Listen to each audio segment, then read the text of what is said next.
اللہ کی نافرمانیوں سے اللہ کی فرمانبرداری کی طرف آ جائے؟ کیا ہمارے دلوں کے اندر شکوک و شبہات ہیں؟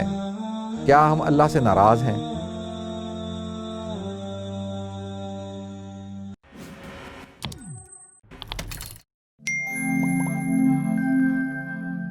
اللہ رب العالمین والعاقبۃ للمتقین والصلاۃ والسلام علی اشرف الانبیاء والمرسلین وعلی آلہ وصحبہ اجمعین، اما بعد، فاعوذ باللہ السمیع العلیم من الشیطان الرجیم، بسم اللہ الرحمن الرحیم۔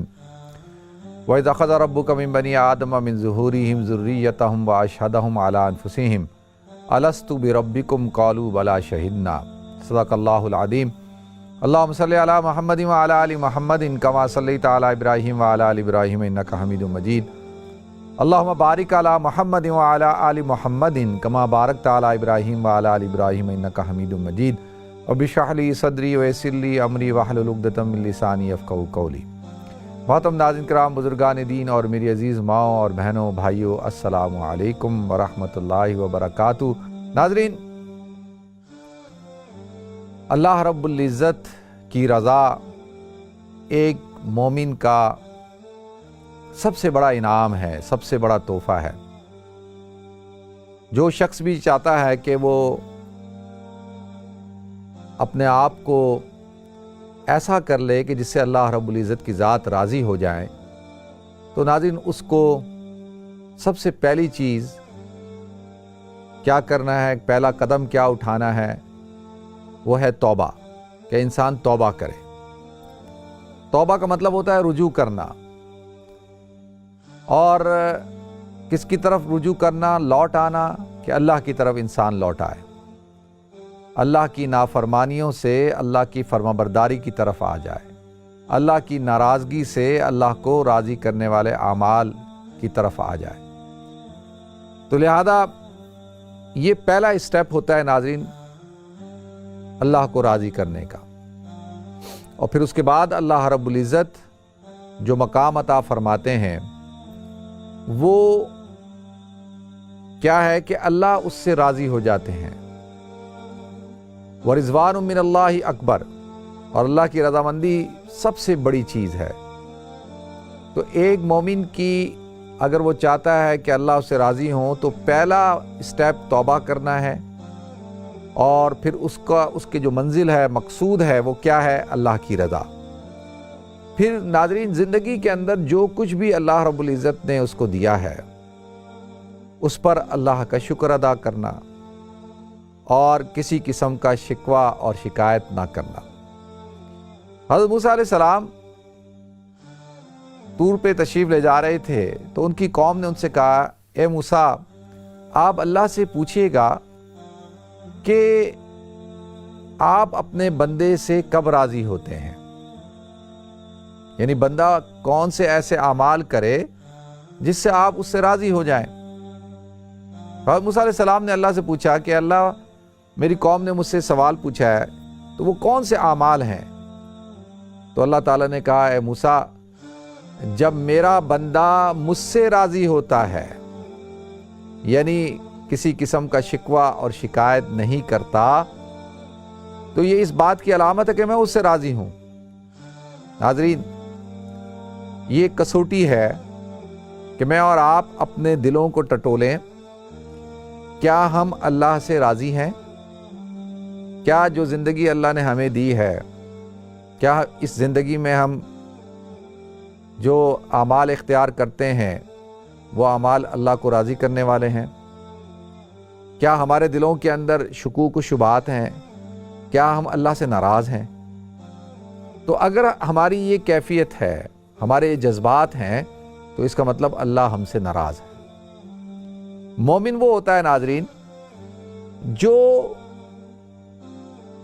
ہر وقت، ہر آن، ہر گھڑی راضی ہوتا ہے اللہ رب العزت کے فیصلوں پر، رضا بالقدرت، بالقدر، کہ جو کچھ ہوا، جو کچھ ہو رہا ہے، جو کچھ ہونے والا ہے، یہ سب کچھ میرے اختیار میں نہیں، یہ اللہ رب العزت کے کنٹرول میں ہے، اور میں اس بات پر اللہ سے راضی ہوں۔ حضور اکرم صلی اللہ علیہ وسلم سے کسی نے پوچھا کہ کون ہے وہ شخص جو ایمان کا مزہ چکھتا ہے، جس نے ایمان کا مزہ چکھ لیا؟ آپ نے فرمایا جو رضیت باللہ ربا، جو اس بات کا اعلان کرتا ہے کہ میرا اللہ میرا رب ہے، میں اس بات پر راضی ہوں، وہ بھی محمد نبیہ صلی اللہ علیہ وسلم، اور میں اس بات پر خوش ہوں، میرے لیے اعزاز کی بات ہے کہ محمد صلی اللہ علیہ وسلم میرے نبی ہیں، وہ بالاسلام دینا، اور اسلام میرا دین ہے۔ ناظرین، حضور نے فرمایا کہ جو شخص اس بات کا اعلان کرتا ہے اس نے ایمان کا مزہ چکھ لیا، یہ پکا مومن ہے۔ تو آپ اور میں ٹٹولیں اپنے آپ کو، کیا ہم اللہ کے رب ہونے پہ راضی ہیں؟ رضیت باللہ ربا، کہ میں راضی ہوں، میرا اللہ جو ہے وہ میرا رب ہے۔ تو ناظرین، یہاں پر چند باتیں عرض کرنی ہیں میں نے۔ سب سے پہلی بات تو یہ ہے کہ اللہ کو اپنے رب ہونے پر ہم راضی ہو جائیں کہ اللہ ہمارا رب ہے۔ دیکھیں، اللہ رب العزت کی کئی صفات ہیں، کئی نام ہیں اللہ رب العزت کے، اور لیکن اللہ تعالیٰ نے جو صفت ربوبیت ہے، یہ جو رب ہونا ہے، اسی سے قرآن کی ابتدا کی، الحمدللہ رب العالمین، کہ تمام کی تمام تعریفیں اس اللہ کی ہیں جو عالمین کا رب ہے۔ ناظرین، رب کسے کہتے ہیں؟ رب کہتے ہیں پالنہار کو، پرورش کرنے والے کو۔ جو گھر کی خاتون ہوتی ہیں نا، ماں، بیوی، اس کو کیا کہا جاتا ہے؟ ربۃ البیت۔ یہ گھر کی پالنے والی ہے، گھر کی پرورش کرنے والی ہے۔ اگر گھر کے اندر خاتون نہ ہوں، آپ کی والدہ محترمہ نہ ہوں، آپ کی اہلیہ محترمہ نہ ہوں، تو سمجھ لیں اس گھر کے اندر کوئی پرسان حال نہیں ہے، وہ گھر بس چل رہا ہے وہ، اور اس کا کوئی سرا پیر نہیں ہوگا، کوئی چیز نظام، کوئی ترتیب نہیں ہوگی، کوئی نظم نہیں ہوگا، کسی قسم کا کوئی ڈسپلن نہیں ہوگا۔ تو لہذا اللہ رب العزت نے کیا فرمایا قرآن میں؟ الحمدللہ رب العالمین، تمام تعریفیں اس اللہ کی ہیں جو عالمین کا رب ہے، تمام عالمین کا پالنے والا ہے۔ سورہ علق کی ابتدائی آیتیں نازل ہوتی ہیں، وحی کا سلسلہ شروع ہوتا ہے۔ اللہ فرماتے ہیں کیا؟ اقرأ بسم ربک الذی خلق، اقرأ اے محمد پڑھیے اپنے رب کے نام سے جس نے آپ کو پیدا کیا، بسم ربک الذی خلق۔ اب دیکھیں، اسی طرح سے جب قرآن کی انتہا ہوتی ہے تو قل اعوذ برب الناس، کہہ دیجئے کہ میں لوگوں کے رب کی پناہ میں آتا ہوں۔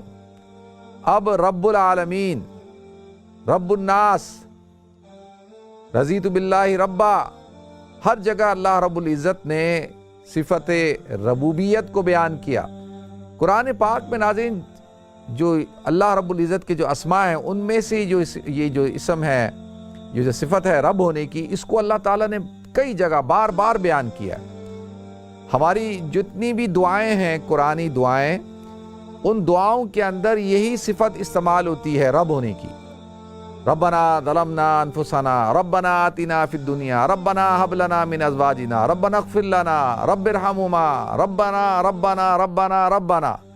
ہر جگہ آپ دیکھیں کہ رب رب رب اور رب۔ ناظرین، اس کے اندر اللہ رب العزت کی شفقت ہے، محبت ہے، کہ اللہ بتاتے ہیں کہ دیکھو کہ میں تم سے پیار کرتا ہوں، میں تمہارا پالنہار ہوں۔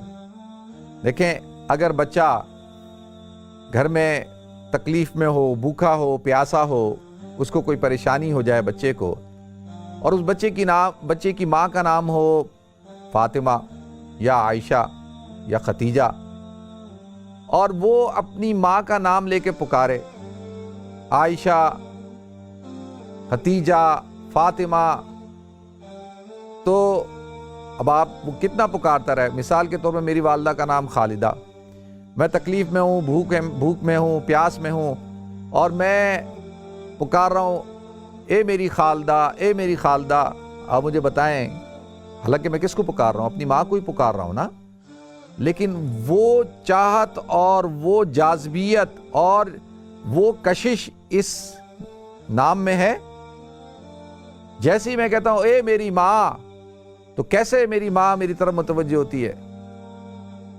تو اسی طریقے سے جب ہم لفظ رب کو استعمال کرتے ہیں، ربنا آتینا، ربنا حب لنا، ربنا لا تزغ قلوبنا، رب ارحمہما، تو اللہ تعالیٰ کی ذات کی جو صفت ربوبیت ہے وہ ہماری طرف متوجہ ہو جاتی ہے، اور اس کے اندر شفقت ہے، محبت ہے۔ وہ کیا؟ کہ اللہ تعالیٰ نے ہمیں پیدا بھی کیا، یا ایھا الناس اعبدوا ربکم الذی، اے لوگو اس رب کی عبادت کرو جس نے تمہیں پیدا کیا، کہ پیدا کیا پھر اس کے ساتھ ہمارے لیے زندگی کے اسباب، بقا کے اسباب بھی مہیا کر دیے، چاند، سورج، ستارے اور زمین اور یہ آسمان، ہوائیں، فضائیں، آکسیجن، یہ ساری چیزیں، اور اس کے ساتھ ساتھ جب ماں کی پیٹ سے ہم دنیا میں آتے ہیں تو ماں کی چھاتیوں میں اللہ تعالیٰ نے ہمارے لیے دودھ کا انتظام کر دیا، ہماری خوراک کا انتظام کر دیا۔ تو لہذا یہ تو دنیا میں آنے کے بعد ہے، ماں کے رحم میں جانے کے ساتھ ہی اللہ تعالیٰ جو ہے وہ کس طریقے سے اس روح کے لیے، اس جو نطفہ ہوتا ہے اس کے لیے اللہ تعالیٰ کیسے غذا کا اہتمام کرتے ہیں۔ تو لہذا ناظرین، تو رضیت باللہ ربا، تو مومن وہ ہے جو اللہ سے راضی ہو۔ دیکھیں یہاں میں بات تھوڑی سی، آپ حضرات کہیں گے کہ اکثر ہم تو سنتے یہ ہیں کہ دعا بھی مانگتے ہیں اللہ تو ہم سے راضی ہو جائے، اللہ تو ہم سے راضی ہو جا۔ تو ناظرین، اللہ ہم سے کب راضی ہوگا؟ پہلی بات تو یہ کہ کیا ہم بھی اللہ سے راضی ہیں یا نہیں ہیں؟ کیا ہم نے بھی اللہ کو اپنا رب تسلیم کیا ہوا ہے یا نہیں کیا ہوا؟ کیا ہم اللہ رب العزت کی جو وحدانیت ہے، آپ کی الوہیت ہے، آپ کی جو صفت ربوبیت ہے اس کے قائل بھی ہیں یا نہیں ہیں؟ کیا ہمیں اس بات کا احساس بھی ہے کہ اللہ ہم سے کتنی محبت کرتا ہے، 70 ماہوں سے زیادہ محبت کرتا ہے؟ تو پہلے تو ہمارے اندر اس بات کا احساس ہونا چاہیے۔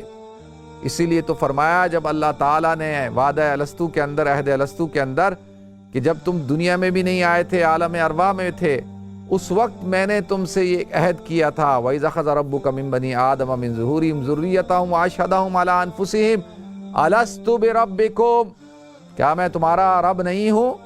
تو ہم سب نے اقرار کیا تھا، قَالُوا بَلَىٰ شَهِدْنَا، ہم سب نے کہا ہے اللہ اب ہمارے رب ہیں۔